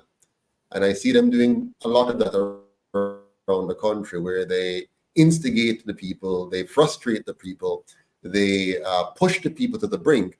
And then, of course, they know they have the colonial laws on their side to say you resist arrest, and they can tack that on. Or if they don't have a real thing to charge you with, they can charge you with resisting arrest. They've tried that. I saw they did that with Abigail Thompson. You notice, I don't know if you saw the video. I haven't seen that video here, but I've seen the video with her, how they instigated the situation with her. And you saw just a while ago, Mr. Harris, Kevon Harris, how they were manhandling him. And you guys didn't see this, but back when they took us to the Central Police Station, they were most rude and grievous in the way they related to us. And at all times, what they want is for us to react, because when you react, then they can take out their guns and their baton, and they can hurt you, even kill you, and then report that you attempted something. That is why sometimes when you see in the news and they tell you that police killed somebody in a community, and you hear the people crying out about the innocence of the person, sometimes it's not even that the person is a saint. It's just that the police were so unfair in the manner in which they carried out what is supposed to be justice, that the people just cannot stand for it, and they respond.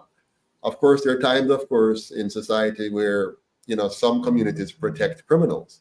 We're not talking about that. We're talking about where the police becomes a criminal and they're hiding behind the law in carrying out their own criminal activities. But the question to me today is, where are we with this? So we have been in court now for 3 years. When we just started going to court, we had some persons who came out to court with us. But over time, that has trailed off. And now it's normally Mrs. Patterson and myself, together with Kevon Harris and Abigail Thompson, who, are at court normally. Hats off to these two young persons for being, very tremendous in their support, their stance, their commitment to the cause. And I'm proud to stand with them as heroes. And in the future, when we look back at this time in our history, we're going to remember the name, the names Abigail Thompson and Kevon Harris, and even David Thompson. He's not here with us today, but I want you to know this. The truth is, Ms. Thompson and Mr. Harris and David Thompson, they're pawns in this. The real objective of our government, if I can call them that, is really to destroy me, and by extension, destroy the UIC. And that is why it's so important for the UIC to become the People's Party and not Joseph Patterson's party.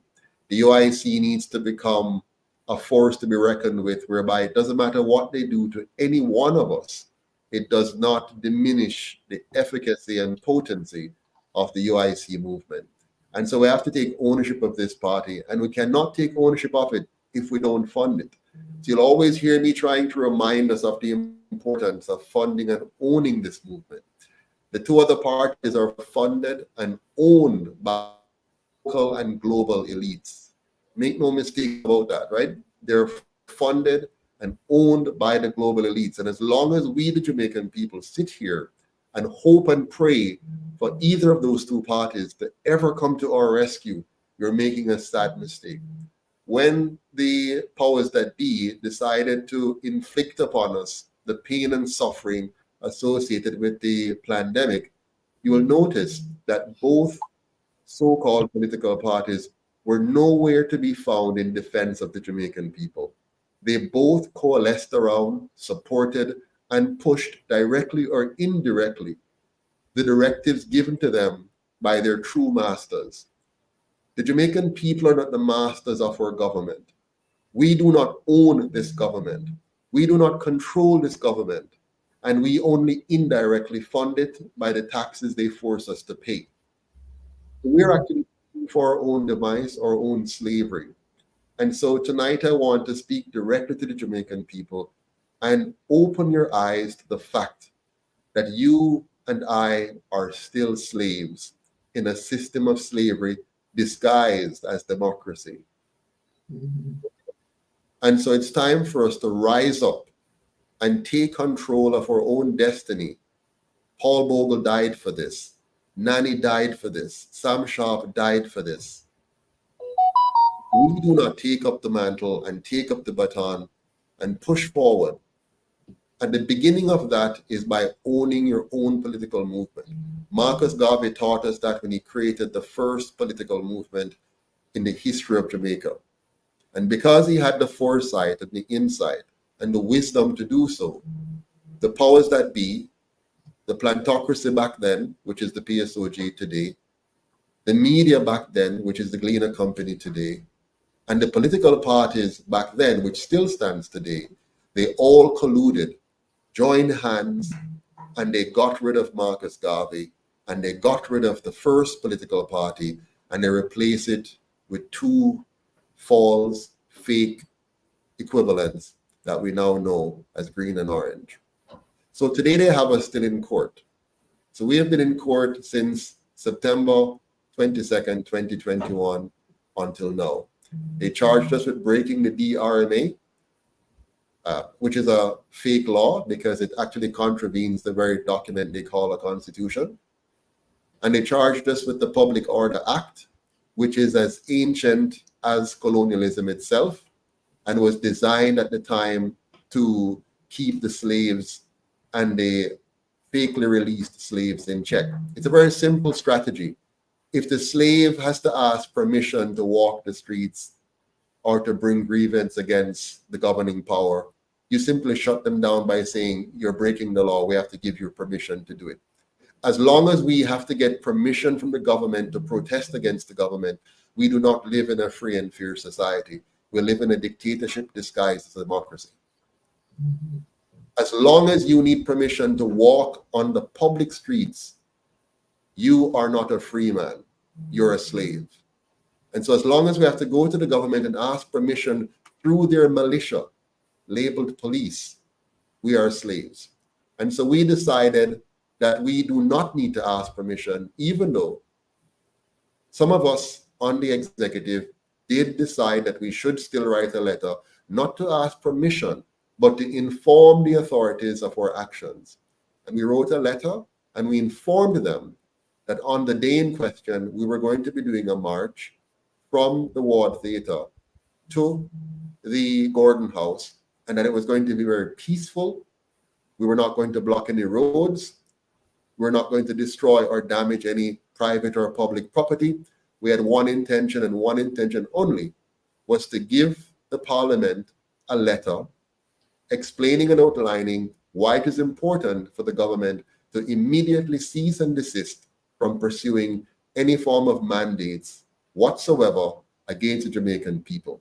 And that if they choose to not listen to us, then we will incite the people to take further actions to defend their legal and lawful and righteous rights, to not be forced to do anything to contravene their bodily autonomy. Andrew Holness, with the full support of the opposition, decided that they will pursue the implementation of their draconian measures. And they redirected the police and all their resources away from fighting real criminals and real crimes. And they had trucks and horses and bikes, tons of police officers dedicated to the least offensive and the least criminal activity, because it was not. And they redirected our taxpayer dollar resources away from criminal activities to pursue innocent Jamaicans walking peacefully on their streets and making their voices heard, that they refuse to lose their bodily autonomy. And so they hounded us. And when they could not find fault with us, when they, like Pilate, stood before the judgment seat and looked upon us and saw that we were innocent of any and all charges, they decided to create mischief by attacking the most vulnerable 3 young people. And they start at the back like a pack of wolves, ravenous wolves, evil, ravenous wolves. And they started at the back to pick off one by one our young people. No young person in Jamaica should ever vote for these 2 colonial parties after what they have done. And having done that, they waited after we did our march, and they blocked us from getting to Gordon House, and we returned peacefully toward Theta, peacefully. And I stood there and addressed the crowd, getting ready to disperse everyone to their homes. They send thugs dressed in police uniforms. Thugs, because that's what they were. The moment you decide to break the law that you were sworn to keep, you became a thug. And you cannot keep any law which is unjust. An unjust law is not a law, it's not legal. And so they came on the stage and they had to try to incite violence by shoving me. If they had said to me, Mr. Patterson, you're under arrest, and read my rights, they could easily arrest me right there, handcuff me if you will, and walk me to the car. But instead, they came there with a mission. And they failed, of course, because we did not respond in kind. And they pushed me, and then they seized me and dragged me off the stage. And then they stuffed me in the vehicle with my foot stuck between the door and the vehicle, and they were ringing me up and pushing me in there. And then they reported as resisting arrest. And when they took me to the inside the station, they proceeded to further violate my rights by boxing my phone out of my hand, taking away my electronic equipment, which they have stolen and not returned. Wow. Speak to us like derogatory animals, strip us in a public spot within the area, and then throw us into a cell, which was, by the way, they care about us so much and they don't want to spread any viruses. The cell was filthy. Filth everywhere, on every corner. Concretes as bed. Bottles in which to pee. Plastic bags in which to defecate and keep in your cell overnight. No decent washing facilities. This is what our government has taken our tax dollar to do, to spread germs and virus among criminals and people that they perceive as criminals. That's what they did. They were unprofessional, uncouth, uncivilized, and unworthy of the name police officers, unworthy of the name government. Nothing civil or civic about them. And it's time we as a Jamaican people stop settling for this. We're better than this. We're more than this. And so, month after month, they have us going to court, my fellow Jamaicans. Okay. Looks like Mr. Patterson may be having internet issues, but there you have it, getting a play-by-play for us to reflect 3 years ago what took place. I'm so moved by this. It's like I'm seeing the scene all over again. But it is good that we're getting this information so that we will not forget. And this is a time for all of us to rise up. 500,000 Jamaicans, those who didn't vote, those who are fed up with the treatment, those who are fed up with the crime, the high crime rate, those who are fed up with the corruption, those who are fed up with the red tape when they try to do businesses. Look at how many businesses were shut down to do with COVID. And I must add, by the way, the same government who had the country in lockdown and want to give us the jab called an election. Who does that? We're not supposed to be moving around, right? But he called an election right in the middle of COVID. So can you see the double standards? The laws do not apply to them, but it applies to us. So this is the time that we need to step up and say enough is enough. Guys, ladies and gentlemen, Jamaicans at home and abroad, 80 years? Come on. How are we allowing them to fool us for so long? Let us wake up and smell the coffee. Can you and hear me? listen. Yes, I can hear you now. You're back. We Anyone? lost you for a minute. We lost you for a minute there. Hello, can you hear?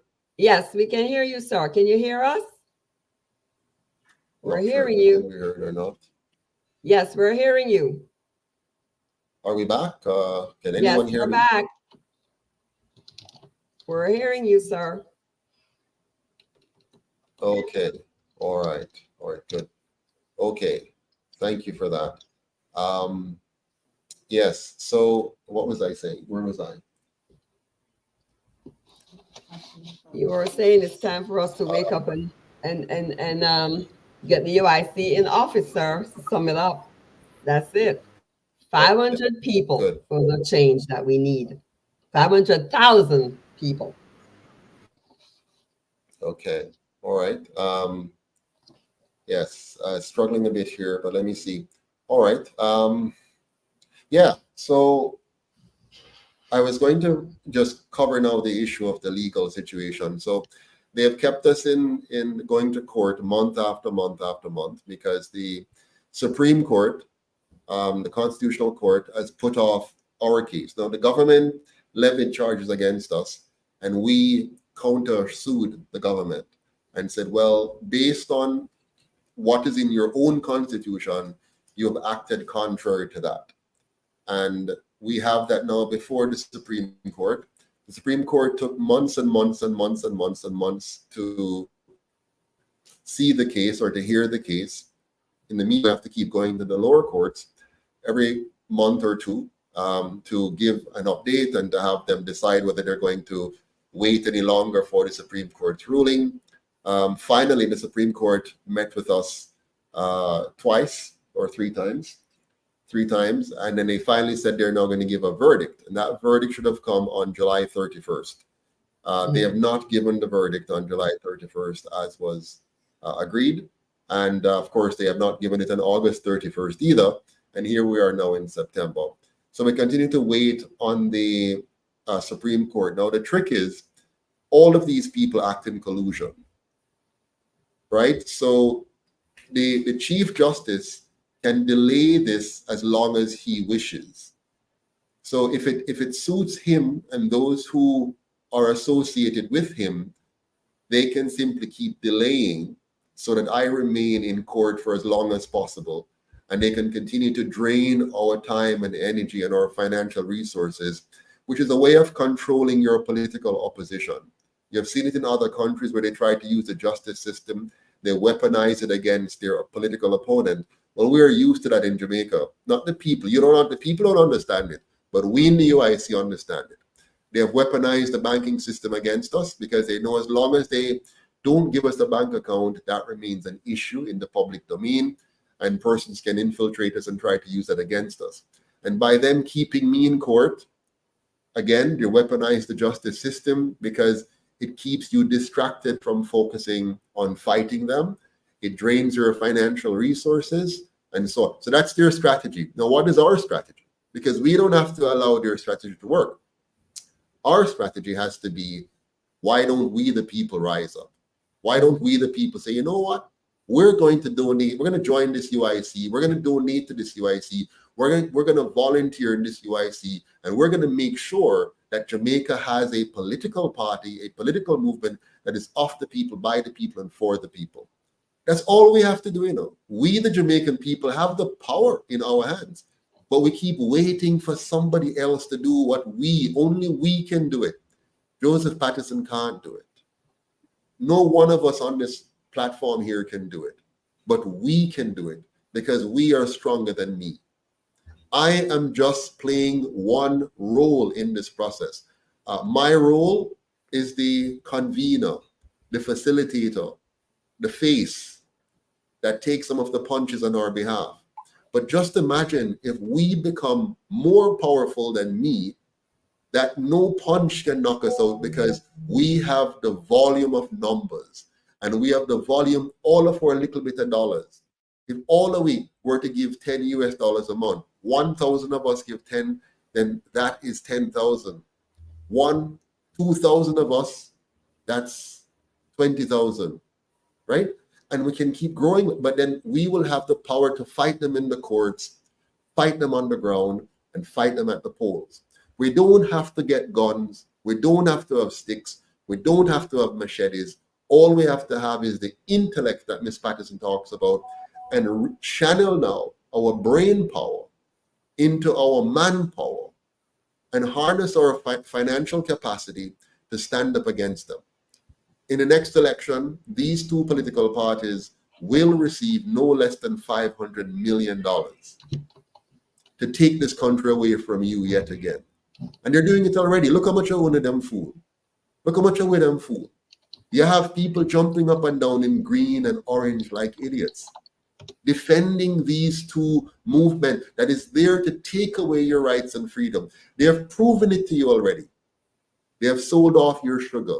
They have sold off your coffee. They have sold out your banana. They have sold off your airline. They have destroyed and emasculated your railway.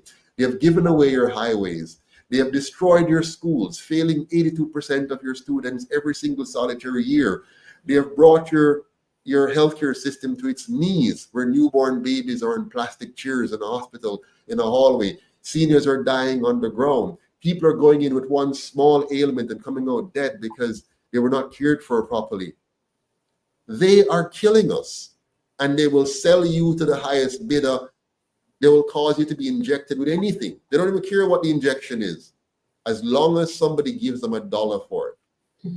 We're right now a prime minister where we can see clearly that when he should have been focused on the so-called pandemic, if it was real, if it was truly about protecting our health, he was busy moving billions of dollars around, millions of dollars around, possibly for his own personal enrichment. And I say possibly because he's innocent until proven guilty, but the evidence is mounting up. So my point, Director Chokanowski and members here, is that we have to get serious as a people. We cannot continue to look for martyrs.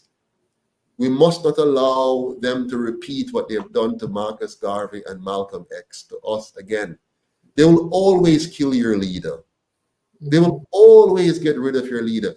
They will get somebody to catch him in a sex scandal, even if it's fabricated. They'll get somebody to catch him in a monetary scandal, fabricated. And if that doesn't work, they'll get somebody to take him or her out. So we cannot be leader-centric. We have to be a collective force. That's why the UIC says we must become one Jamaica, because we're stronger together. We must bond together so tightly that every time they feel like attacking us yet again, they say, boy, no, man, them too much. But right now, it's very easy for them to break us. They're just looking for the point in it. They're trying to find that weak point where they finally take out Joseph Patterson. They're searching for it. Don't let them find it.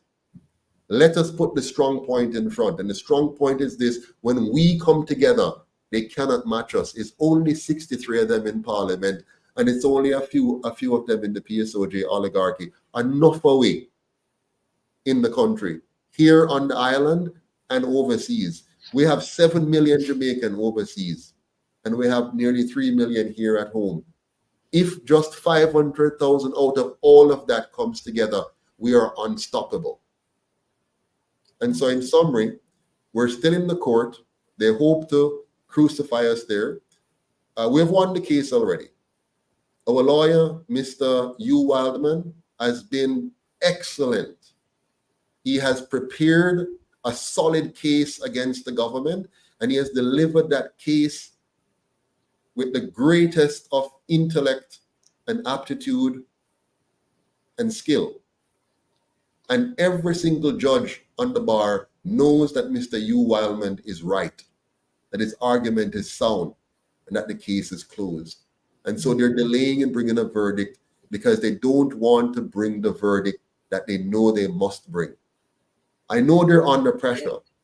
So I'm appealing to all the judges right now, all three of you. Look deep within your heart and think not about the immediate ramifications. Think about the ramifications in the future. Today for me, tomorrow for you. If they will deny me my right today, that's it, and take away Kevon Harrison's right today, and destroy Abigail Thompson's right today, think about what they might do to you. You're not always going to be sitting on the bench. Mm-hmm. Don't allow them to influence you against your fellow men. You're sworn an oath, and your oath is not to the King or Queen of England, not to the monarchy. Your true oath is to humanity. So as a judge, your goal right now is to think, what if it were my son and my daughter? What if the tide should turn and I am now on the outside and not on the inside, where I am a part of the cover-up and the confusion? And then the law is used and weaponized against you. Don't fall for it, Madam Judges. Don't fall for it. Step forward boldly and take your place in history as the 3 judges that stood on the side of righteousness and justice for a change. Say to hell with it. They may take my job, but they cannot take my moral, my ethics, my commitment to righteousness and truth. And I can assure you, the Jamaican people, if tomorrow morning the 3 judges on the Supreme Court should decide that they will bring forward the verdict that is true and honest for the Jamaican people, that will be the end of this tyrannical government. And when I speak of government, I do not speak of one of the 2 colonial parties. I speak of both, because they're merely 2 sides of the same coin. They're controlled oppositions. They're there to give you the illusion of choice. So that if you get fed up with one, you will rush into the cunning arms of the other, thinking that it's a change. They may change the face of who leads their party, but it will never change the substance of what they really stand for. They are colonial, top to bottom, inside and outside. I want you to remember what Bustamante said when they were crafting this fake constitution to govern us. Bustamante said to his cousin, Norman Manley, I am of the Queen and I am for the Queen. Do you know what that means? Do you know what he meant by that? Bustamante was making it very, very clear that his sole purpose of leading what he was leading at the time, his sole and only purpose was to protect the interest of his colonial masters. He says, I am of the Queen and I am for the Queen, and he is a national hero today. Only a foolish people would put as a national hero someone who made it clear that he was of the Queen of Slavery and he was for the Queen of Slavery, and therefore he was a fake and fraudulent leader and should be called a misleader of the Jamaican people. And Norman Manley is just as culpable, because while Bustamante was a ruffian who couldn't write a proper sentence if his life depended on it, Norman Manley was well-schooled, very articulate, and up to the task of drafting any legal document. He was trained in the School of Law in England, and he came back to Jamaica as a perfect puppet of the monarchy. And so he joined hand skillfully with his cousin in deceiving and dividing and distracting the people of this nation by creating 2 facades of a political party to do away with Marcus Garvey and to move us away from true liberty. And so, my friends, in closing, I want to admonish each and every one of us to never forget what they did to us on September 22nd, 2021. It is a small sample of what they will do to us if we do not stand up and unite now to free ourselves, not only from mental slavery, but from the physical one they inflict through bad governance each and every day. Thank you. Thank you so much, Mr. Founder, Mr. President, and Mrs. Patterson, for your heartfelt words and appeal to the Jamaicans at home and abroad. We need to take this to heart. There's nothing more to say, really. Honestly, if we don't wake up now and do something, we're going to find ourselves in some serious hot waters with this next video, which is about 4 minutes long. It came from the mouth of a youth of what is going on behind the scenes that the people have no idea. Could you bring that video up for me, please, Mr. O'Shane? Thank you so much for your hard work. People want to listen to me and listen to me good. And who not like when I say I care zero. When me telling us say Andrew Holness irritate my spirit, when I think of politics, me attack. I never vote for PNP from a born. Me attack as a law-abiding citizen. Me attack as a Jamaican. I'm 150% believes that Andrew Holness are the worst Prime Minister Jamaica has ever seen. This man is on a mission to destroy our cultural beliefs over money. Wanna listen to this? Canadian-funded project promoting LGBTQI agenda targeting Jamaican teens. A Canadian-funded project currently underway to teach children about so-called sexual and reproductive health rights has sparked the concern of Christians locally. Advocacy officer at the Jamaica Coalition for a Healthy Society, Philippa Davies, is amongst those who have accused the Jamaican government of exposing the nation's children to perverse ideas in exchange for money from the secular North American country. The Jamaican government had received $1.1 billion in November 2022 to finance 2 projects, one of which is to advance sexual and reproductive health and human rights in Jamaica.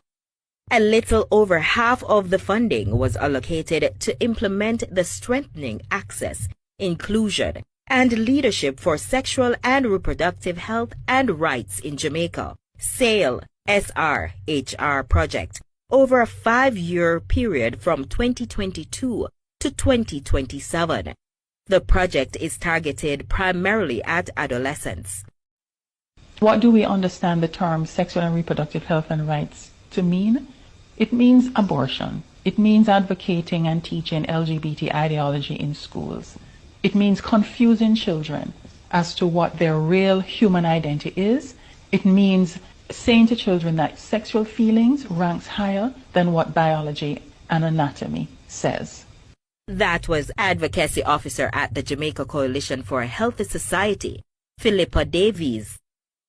The High Commission of Canada in Jamaica has made it clear that its team is committed to advancing the rights of the LGBTI community in Jamaica. One of the organizations that is carrying out the project is the Caribbean Vulnerable Communities, CVC, whose executive director, Ivan Cruikshank, is also the chairperson for the board of directors for J-Flag, a homosexual lobby group that advocates for lesbian, gay, bisexual, and transgender LGBT people in Jamaica. The CVC was the organization that funded Jamaicans for Justice in efforts to introduce unauthorized sex education material in 6 privately run children's homes in 2014. The content prompted public outcry and condemnation from several groups in the island, as it was deemed to promote the gay agenda and material not fit for children. The scandal resulted in investigations being launched by several state agencies, including the Police High Command, and the resignation of former Executive Director Dr. Carlin Gomes from the Jamaicans for Justice Board. Davies said the ideologies that influences Canadian laws and policies are not hidden. The people of Jamaica should feel betrayed and angry that their government is forming partnership with a country whose public policies regarding sex and sexuality are clearly diabolical. This government is putting the health and human flourishing of future generations of Jamaican citizens on the auction block in exchange for Canadian dollars. Just look at Canadian law and policy to see where Jamaica is likely to end up if we continue along this path. Nihilism, sexual anarchy, abortion on demand, and euthanasia. This is what? This is about fundamental freedoms being suppressed in order to advance deviance and gender confusion. Several of the adolescents who benefited from a recent CVC training session gave a verbal commitment to share with their peers the teachings from the project. Davies noted that in Canada, some parents are choosing to send their children to private schools to shield them from the illogical ideologies being promoted in that country to confuse children. It is unconscionable that these persons insist that their beliefs be tied to aid in other countries. And it is tragic that our government ministers would not inform themselves or blind themselves to what is happening into Canada, and for the love of money want to bring into Jamaican space, Jamaican school, Jamaican communities, this kind of illogical ideology that is wreaking havoc in the Canadian society. Among those who were present for the announcement of the $1.1 billion funding from Canada was Jamaica's Minister of Culture, Gender, Entertainment and Sports, Olivia Grange, and then State Minister in that office, Orlando Terrelong. Also present were Gillette Cuthbert-Flynn, who at the time was the State Minister in the Ministry of Health and Wellness, and Kesia Carr, Chief Executive Officer of the National Parenting Support Commission, who represented the Ministry of Education and Youth at the launch. Davies stated that the focus on sexual and reproductive health rights is part of efforts to undermine and remove parental rights and make children more accessible to pedophiles. So if you move parents out of the way, parents who are the filter and the first protectors, if the state is removing parents out of the way, you're making vulnerable children who are still immature in their mental and emotional development and physical development open and accessible to pedophiles. That is state policy in Canada. And Jamaican politicians want to replicate that here. Jamaican parents need to be aware and they need to speak up and to say, not on our watch, not in our country. We will not allow our government, for the love of money, to create this access to our children and make them vulnerable to pedophiles. Are these Jamaican politicians who are supporting the implementation of this program happy to sell out Jamaican children for money? That was Advocacy Officer at the Jamaica Coalition for a Healthy Society, Philippa Davies. See more details in the Freedom Come Reign on this developing story. I am Tamika Price Henry. Keep it locked to TBC. Okay. So I wanted to close out this segment to show you the importance of supporting the UIC. Is this what we want for future generations? What is being introduced in Jamaica? And I'm sure that many of the public or the citizens of Jamaica, both at home and abroad, are not aware of what is happening behind the scenes. So this was one of the reasons why I decided to share the video. So to garner more support, to get more people to join forces with the UIC so that we can protect our children and continue to protect the moral fiber of our fellow citizens. So with this in mind, I hope that we have given you enough information for you to go and share with your family and friends, and share this video and let them see how what has happened to the UIC's leader since 2021, and the importance of not forgetting this very important happenings in the UIC. So thank you so much for joining us tonight, and we hope to see you in the future. Have a good night.